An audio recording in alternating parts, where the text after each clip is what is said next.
Hello everyone, welcome to the online tutorial for Vidya Bhavan Higher Secondary School. Today my topic is about the worksheet for class 10, the second unit test. We will solve the remaining part of the worksheet. We have done the first chapter, solving of the first chapter from the worksheet is done. The second chapter, MCQ solving is also done. Now we are just left with the questions. So let's get started with our remaining part solving of the worksheet. So let's start. So our first question is, name the laws which are derived from Mendel's monohybrid and dihybrid cross. So Mendel's monohybrid cross, from Mendel's monohybrid cross and Mendel's dihybrid cross. From monohybrid cross, what are we getting? We are getting law of segregation. Law of segregation we are getting from the monohybrid cross, that is from the first cross, and from the dihybrid cross we are getting law of independent assortment. You have to only mention the names, no need to write the entire law, just the names. Understood? Next question. Write the phenotypic and genotypic ratio of incomplete dominance. Incomplete dominance. In case of incomplete dominance, we all know that the phenotypic ratio is equal to genotypic ratio. Right? We all know that phenotypic ratio is always equal to genotypic ratio in case of incomplete dominance, which is equal to 1:2:1. Got it? Our next question, number 3. Who is responsible for the birth of a male child? Obviously the father. But why? Because the males have the chromosomal constitution as XY. And this Y is the male determining factor, and the women do not possess this Y chromosome. This Y chromosome is only possessed by the fathers, or you can say the males. So that is why fathers are responsible for the birth of the male child, because they only can contribute this Y chromosome to the offspring. Okay, that is why they are responsible. This question I think I have given in your notes. So it's better if you will memorize that and you will write over there. Okay. Next question. That is, what type of disease is thalassemia, hemophilia and color blindness? Thalassemia is autosomal recessive disease. Okay. Hemophilia and color blindness, both are genetic disease or genetic disorder, you can say. Hemophilia is X-linked. Color blindness is also X-linked. In this way you have to write. Next is that why hemophilia, number 5. Why hemophilia is called royal disease? Why? Because it was first diagnosed in Queen Victoria. That is why it is known as the royal disease. Achha. Next, a daughter is born to a woman colorblind carrier who married to a colorblind man. Okay, that means a mother is the carrier of color blindness and father is a color blind. What would be the probability of color blind girl child? Analyze your answer. Analyze your answer means you have to justify, you have to give reasons for the answer. Now we will see that how we can determine the answer. Now I am writing M and F, not male female but mother and father. Okay, so mother is already, we know that it is carrier for the color blindness. So one X is affected, XCX, and we know that the father is already a color blind, so XCY. Understood? So from here we will take out the gametes.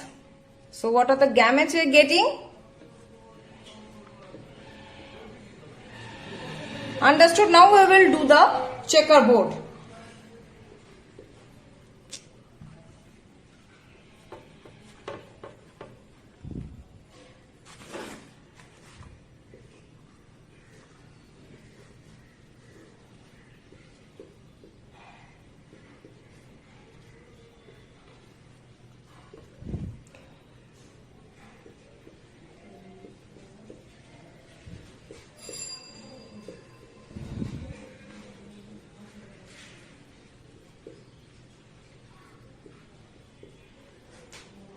So over here we are getting 25% chances for everyone. 25% chance for having a colorblind daughter. 25% of chance of getting a carrier daughter. 25% chance of getting a colorblind son, and 25% chance of getting a normal son. Understood? So the ratio, the percentages for all of them is 25, 25, 25, 25. So what is the answer? What is the question that what will be the probability of getting a colorblind girl child? So what is the percentage? That is 25%. And analyze your answer means you have to do this entire cross and entire checkerboard in order to prove your answer. Got my point? So this is all about. Next question. Number 6 we are done. Number 7. Write the name of 2 genetic diseases which are expressed in human population. Any 2 genetic diseases. That can be color blindness, that can be hemophilia, that can be Klinefelter's syndrome, that can be Turner syndrome. Okay, Klinefelter syndrome name spelling is this. This is F. Felter's syndrome. Down syndrome. Turner syndrome. These 3 names you are hearing it for the first time. So these are again some of the genetic diseases. Okay, apart from this, it is better for you if you write your book 1, that is the hemophilia and color blindness. Got my point? Next, number 7 is number 8. What suggestions are given at the time of genetic counseling in cases of thalassemia? What suggestion is given? That is, this is actually that what is the importance of genetic counseling in prevention of the thalassemia. This answer you have to write in this case. The role of genetic counseling in prevention of thalassemia. This is already done in your copy. What is the role? By doing the genetic counseling, we came to know we came to know that whether the partners, those who are getting married, are having any kind of genetical disorders or not. If they are having, then we will try to avoid those marriages. Why? Because the offsprings, those who will be produced from them, they will be affected, right? So in order to prevent those generations from getting affected, the genetic counseling is very much necessary in order to prevent those type of marriages. Understood? So you have to write the role of genetic counseling, the answer of role of genetic counseling in this question.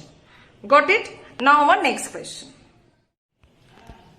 So number 9, show the result of hybridization till F2 generation between a pure black and coarse haired and pure white smooth haired guinea pig by a checkerboard. State the conclusion one can reach from the experiment. Okay, this is about the dihybrid cross. Pure black and rough, coarse haired means rough hair. That means capital B, capital B, capital R, crossed with pure white smooth hair. So this is the dihybrid cross. You have to do it just like the way. That is, first find out the gametes. This is P generation.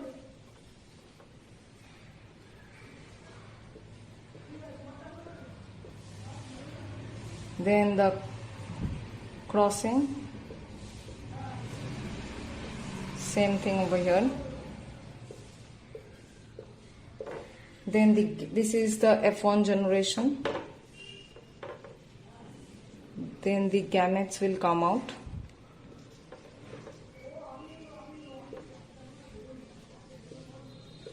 Same from here.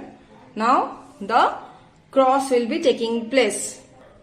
So this was about the dihybrid cross till this checkerboard. Now next you have to do the phenotypic ratio. Phenotypic ratio is 9:3:3:1.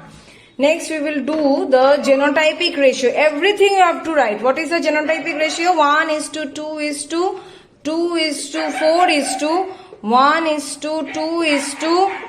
1:2, 1 to 2, 4, 1 to 1 to 1. So this is the phenotypic and genotypic ratio. After doing the checkerboard, you have to write it.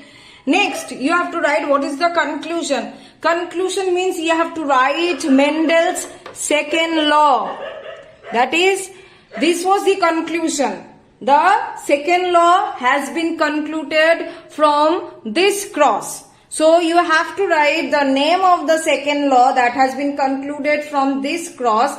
Along with that, you have to write the entire law also. Not only the name, but also you have to write the law. So this is the total answer of the question. I hope you have no problem for this. Next question, which chromosome is responsible for thalassemia?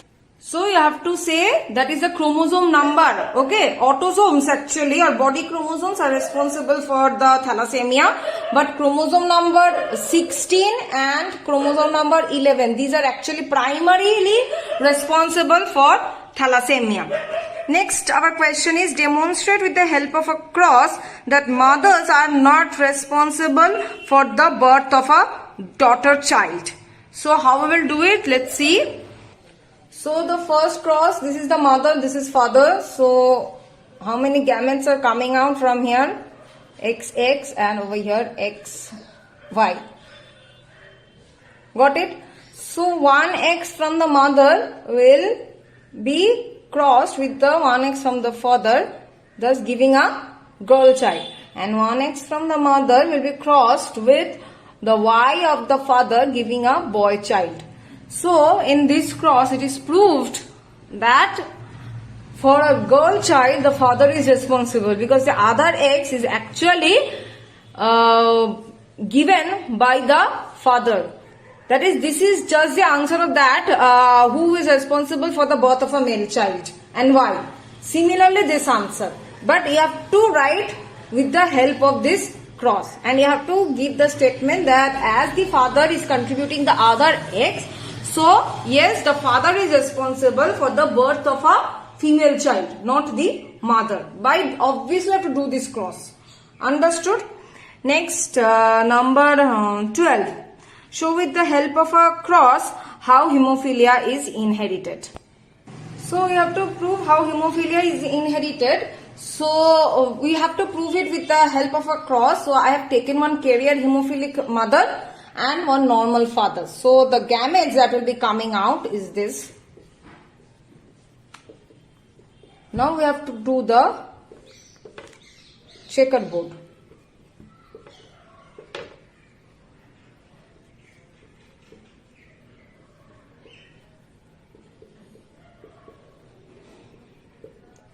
So this is the thing. After doing this checkerboard, you will write that as the mother is a carrier, so the probabilities of the children will be like this, that 25% of the daughter will be carrier, 25% of the daughter will be normal, 25% of the son will be hemophilic, and the rest 25% of the son will be normal. So in this way you have to prove the answer. So we are keeping our today's video till this much. After the rest of the part of the question, that means from question number 13, we will continue in our next video. So thank you.